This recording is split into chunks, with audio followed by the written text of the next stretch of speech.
Hi everyone, I'm Misty Flowers and I will be your instructor for the next several weeks. I want to give you a little bit about my educational background.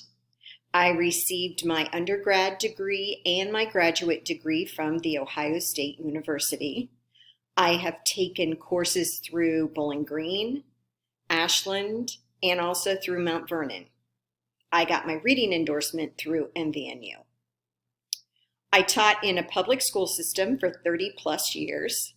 I've taught kindergarten, first, third, fifth, and sixth grades. The last half of my career, I was a literacy coach.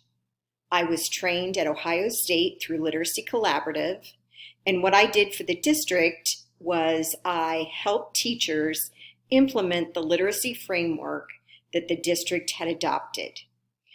During this time, I also worked very closely with our curriculum director for our district. I began teaching for MVNU in 2015.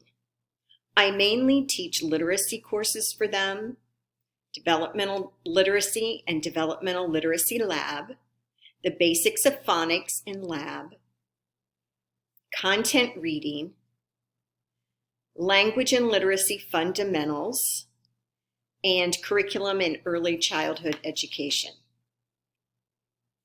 A little bit about my personal life. I'm married. I have 2 grown children, 2 golden retrievers, and 2 cats. I live in a rural area of central Ohio. I enjoy sharing Neora products with friends and family, spending time with my family, boating on Lake Erie, reading, and most recently, looking into my family ancestry. I am very anxious for our course to begin and to get to know all of you. I look forward to our learning together. Thank you.